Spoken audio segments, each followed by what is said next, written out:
Oh, your SEC Insider Hit this morning is brought to you by the Fried Shrimp at Drago's Seafood Restaurant and Oyster Bar on the Hilton Jackson property. Good morning. Welcome in. We are the Out of Bounds Show, brought to you by Superior Foundation for all your foundation repairs, superior.ms. Also, the show is brought to you by your next John Deere tractor at Ag Up Equipment, Mississippi Ag. John Deere, America's tractor, 16 locations. Hit agup.com to find the location nearest you. We want to welcome in Roll Tide Ron Fowler, 109 The Game, Tuscaloosa afternoon drive. So why did y'all have to do that to Kirby Smart a couple weeks ago, Ron Fowler? Well,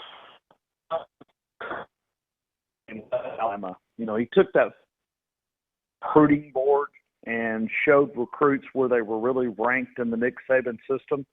And, he's told a lot of people negative things about Nick Saban. And on the recruiting trail, he's not been as honest. We call him over here, Kirby Freeze, Smart, with the recruiting trail. Do so you really?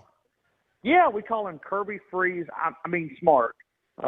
And we do that like nonstop. I mean, it's literally like the callers guess. We have tons of people. We call him Kirby Freeze. Smart. Yeah. Oh my gosh! What are you going to do when Hugh Freeze is your offensive coordinator in a year or two? Nah, I don't think he's coming back in the SEC. I think those days. I've just been told by multiple people that I don't think he's an option, because if he was an option, I think Saban would have brought him in a long time ago. I don't think he is. But surely that expires at some point. I don't know. As long as Greg. We've got Bruce Pearl and Will Wade coaching in this conference. That's true. And, you look at Bo Davis. At some point, he's going to have to come back in either indirectly through Texas or, right through the front door, because he was pretty much these are not really true show causes. So I think if you was to get an attorney, I think you could fight this. But there's also other things that have not been uncovered when you look, I guess, at Hugh Freeze. My understanding is that only part of that stuff made it out, right? Well, Ryan Fowler on the Out of Bounds Show and the Bell's Two-Hearted L guest line, he refers to, or they do, on his show, Kirby Freeze, Smart. Yeah. So Saban embarrasses Smart, Kirby. Yep. And you had to be surprised at that outcome, right? You thought Bama could win, but not like that. On this show, I predicted Alabama to win. I had about a confidence of me being a multimillionaire, but it was, I did have Alabama winning. So, and I never got a call the following week. I waited, kept looking at my phone. Well, surely they'll call me. They'll call me and let me take my victory lap around the wonderful Magnolia State. So, but I never got that call. So, I guess better late than never. You look at Alabama. If you would have told me that Alabama would have played like that, if you would have told me that offensive line would have dominated that front the way that they did, I might have got you a psychologist. It would, because that was not expected, that type of performance. And, the debate over here is, was the center a first-time starter in Seth McLaughlin? Darian Dalcourt was down with the ankle injury. He's been really suffering the last part. Was he that big of a difference on that offensive line? Because there was a different level of focus. You didn't see the confusion in some of the blocking assignments. If he was his first collegiate start, blocking Jordan Davis, which pretty much was a non-factor in that game, that's pretty incredible for a first-time starter. And if you're Nick Saban, do you go back to the veteran, or do you let the young pup, get start number 2 against Cincinnati? Interesting. Now y'all are the favorite. You flipped the script. Yeah, but I think in one weekend. Got the wrong team favored here. Nick Saban wants the reverse rat poison. He called it yummy, so I've been trying to participate in that all week. I think they've got the wrong team favored here. I think Cincinnati should be the favorite. Oh, I think Vegas is just wrong. right. Oh, goodness gracious. All right. Hey, we all have a role in the process. Coach Saban told us that in 2007. He said everybody has a role. Okay. You got to play your role. That's my role. And that's your role. You're throwing in the rat poison, and you're trying to flip the Vegas odds for Cincinnati. Is that the case? Yeah, that's my big hill to climb, but I'm trying. Okay.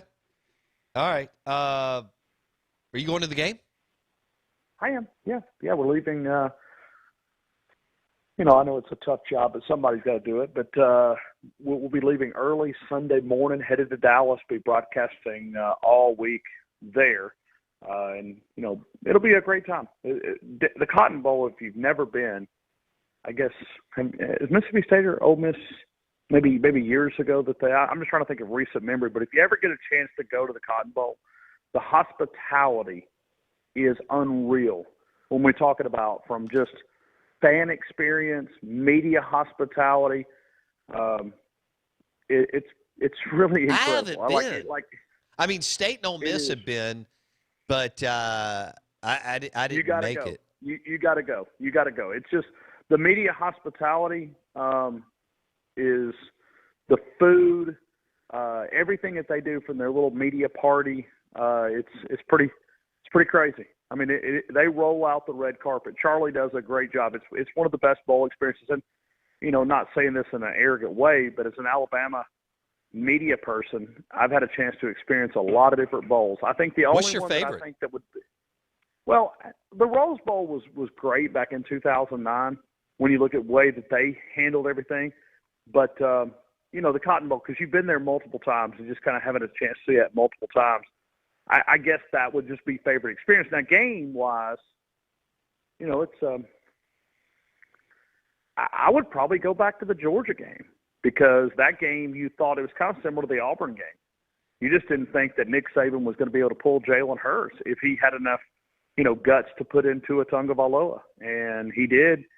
And there was a young wide receiver by the name of Devontae Smith that caught that 41-yard reception. I'm on the sidelines. I'm sitting there just, listening to everybody chatter. And, Alabama had a kick there late, and there was one of the Georgia guys. He said, "What's over now?" I said, "No, watch.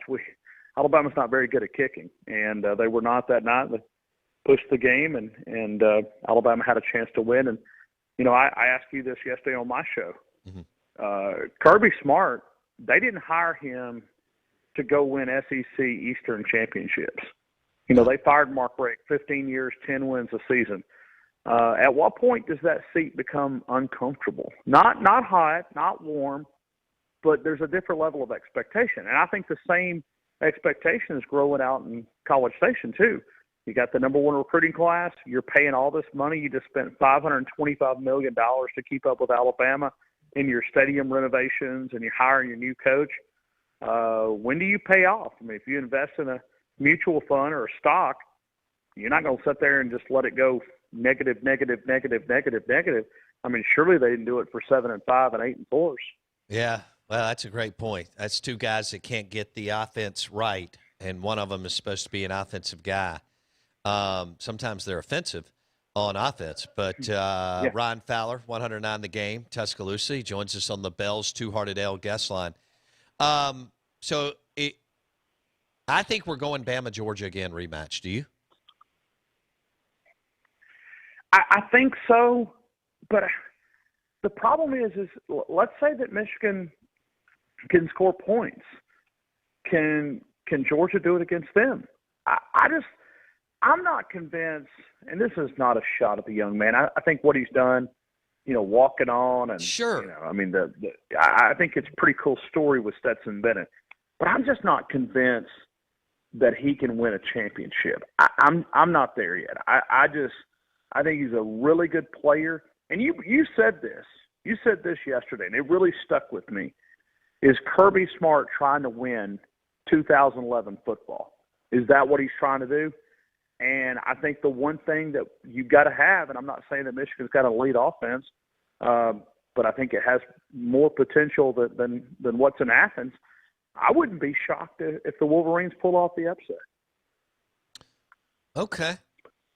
Yeah. I mean, I think Alabama took their manhood on that game. And I think when you get hit in the mouth, it's hard to get up. And I still see a lot of reports coming out of Athens.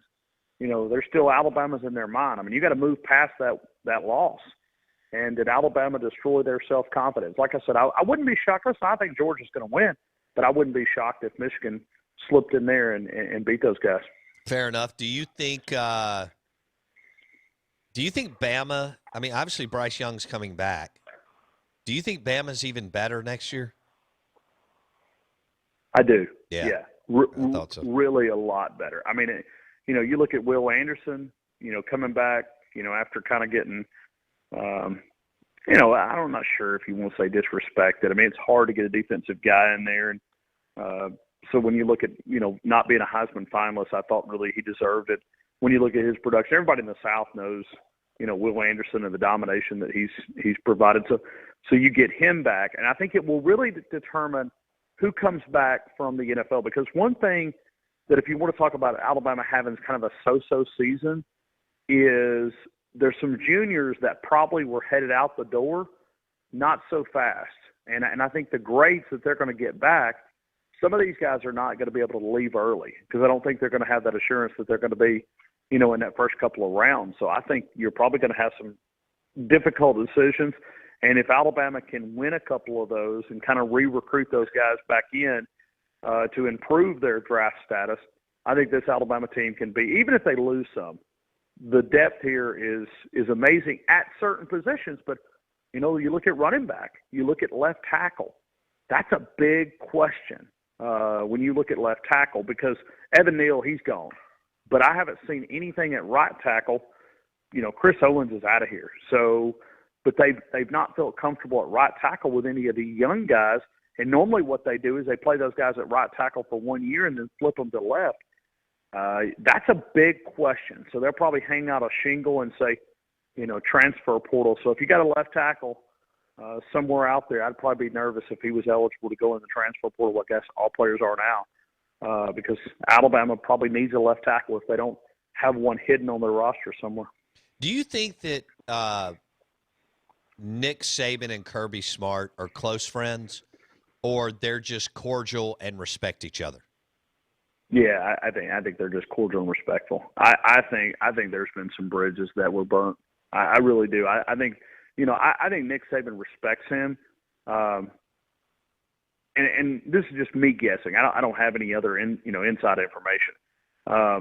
But I just think that there's been when you work with somebody, it's kind of like we work with a producer every day. We build a relationship with these guys.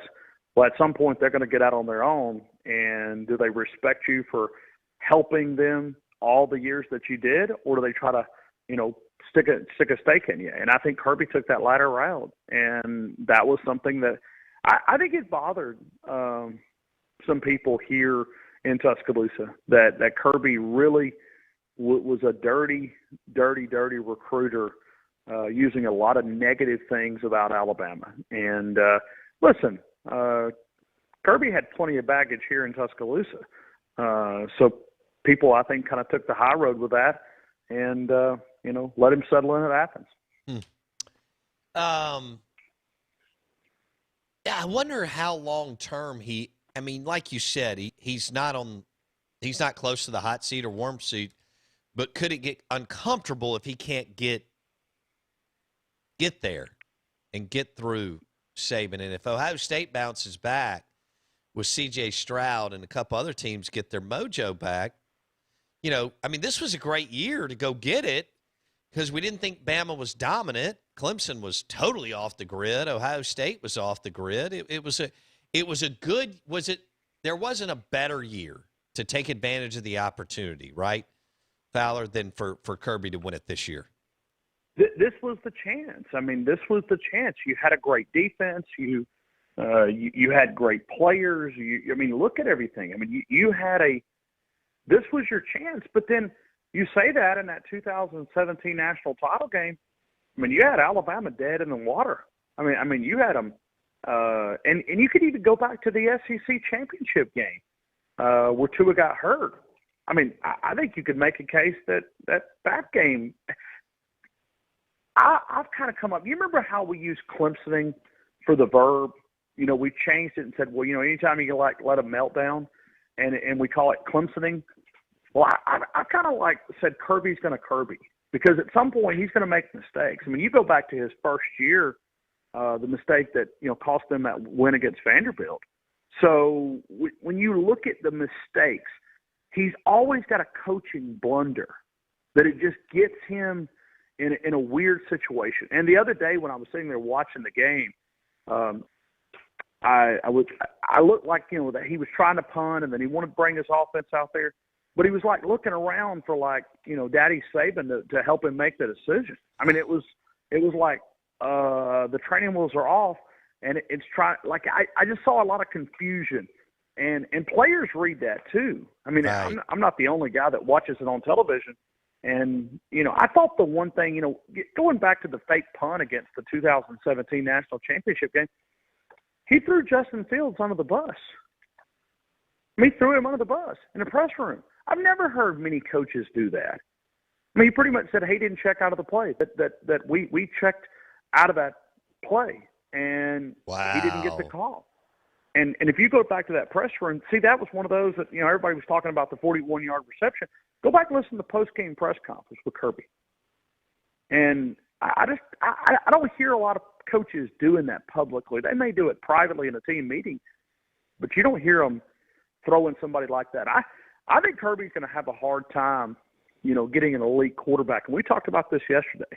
Mm-hmm. Can he make the move on offense to adjust to current 2021, 2022 college football? But he's going to have to do it based on, hey, come here, change this thing.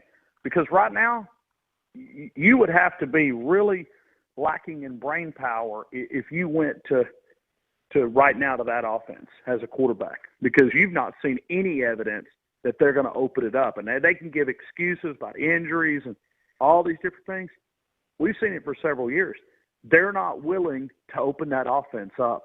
Right. And I don't know how many, you know, if you look at like if you're a quarterback and you're looking, let's just say Ole Miss and Georgia offensively, where would you go?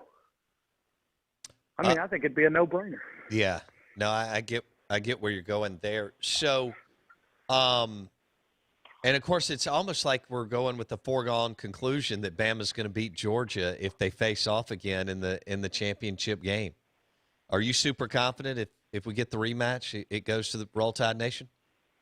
Well, let me say this. I think Alabama's going to be in a lot better shape than they were in that game, injury-wise. Now, you lose John Mechie, which is a senior, an upperclassman wide receiver that's played a lot of football here.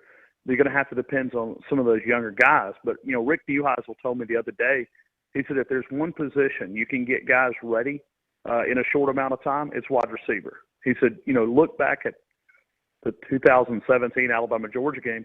You played a lot of youth. Calvin Ridley was the upperclassman. You know, he was not having a great game, but the youth in there, I think Alabama's going to be in much better shape at the depth at running back.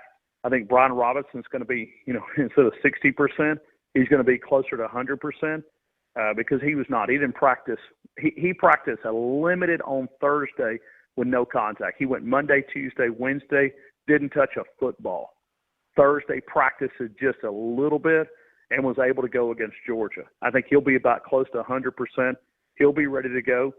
I think Alabama will be in better shape. That's some of the things that was shocking just from an injury standpoint, not just the domination, but Alabama had a lot of guys injured, were not able to play. Look at defensive back. When you look at Jalen Armour-Davis, Josh Jobe was battling. You know, now he's had this season-ending surgery. So I think Alabama's going to be in much better shape injury-wise. If they did it to them the way that they did without those players being healthy or 100%, I think Alabama's got even a better chance to maybe knock them out the second round. And, of course, you mentioned the DBs that couldn't play, and it didn't matter because Kirby doesn't believe in throwing the football. So, Sure. Ryan Fowler, 109 the game, Tuscaloosa. I could have played defensive back there. Yeah. He joins us on the Bell's Two-Hearted Ale guest line. All right, buddy. Well, I enjoyed being on the show yesterday. I hope you have a great time in Dallas. Yeah, we will, and I appreciate it. And hey, listen, I always enjoy the state of Mississippi. Got a lot of great friends over there that when I come on, they listen, and I get text messages from people that coach high school football over there that are Alabama alums, and just hey, Merry Christmas to all those dogs and Rebels, and you guys have an incredible time beating up on the Baylor folks down in the Sugar Bowl. See, I can say this now on your show because my friend's not listening, but yeah, I hope Ole Miss goes down and get a win, and very proud of what Lane Kiffin's been able to do. He's one of the good guys in the business. I know he's got off the field issues and distractions and all that, but I'm impressed with Lane Kiffin and what he's been able to do is pretty remarkable. But man, you guys have a great day. Hey, thank you guys so much. Marcus Banks, real quick, could he be a good player for Mississippi State? Never heard of him. Who is this? I'm sorry. I'm just kidding. Hey, what we can't use, we'll send to state. So let's, we got an open pipeline. It's only like 80 miles down. That's right. I mean, it's not a bad trip, and they got really good food over in Starkville, by the way. True. I love slipping over there for a little quick meal, and like I said, I love the state of Mississippi, man. You guys are great to me, and I appreciate it. But yeah, Marcus Banks will be good for you guys. He'll play. I'm just aggravating you guys, but no, he'll play a role. I mean, just like Scott Lashley did at the tackle spot. I mean, I think he'll play a role. And listen, Alabama's going to get beat up on this transfer portal, and it's all because of Nick Saban's philosophy of not playing a ton of players. That transfer portal is going to be pretty heated in Tuscaloosa. There's going to be a lot of players that thought that they should deserve more playing time that's going to hit that transfer portal. I'd be shocked if he's not the only one. When you're in Dallas, I need you to do me a favor next week. Make sure. Okay. Yeah. Make sure to buy yourself a Dak Prescott jersey. Yeah. I'm a big Cowboy guy. I'm going Sunday night. Going to watch them, play the Redskins. So, I'm sorry. I just broke like political correctness 101. The Washington football team. My bad. WFT. But, please forgive me. The political. Okay, thanks. Okay, I got forgiveness. Okay, but I'll be out there watching Dak, and tell you what, man, I'm proud of him, what he's been able to do too. No doubt. That's pretty incredible, man. Hey, Merry Christmas to you guys, man. Roll Tide. See you Roll guys Tide, later. buddy. See you, dude. Enjoy Dallas. Out of Bounds, 105.9 The Zone, ESPN, National Fried Shrimp Day. So smash a po' boy from Drago's or maybe an entree. Also, Kessler Prime has delicious fried shrimp, and Broad Street Bakery. I mean, we could go on and on. And then Two Brothers has those fried shrimp tacos. Add avocado for me and for Blake. The fried shrimp tacos at Two Brothers in Stark Vegas, Mississippi. Have a great day. We will see you tomorrow. Would love for you to hit the podcast. Apple Podcast. Search the Out of Bounds Show. Merry Christmas. See you.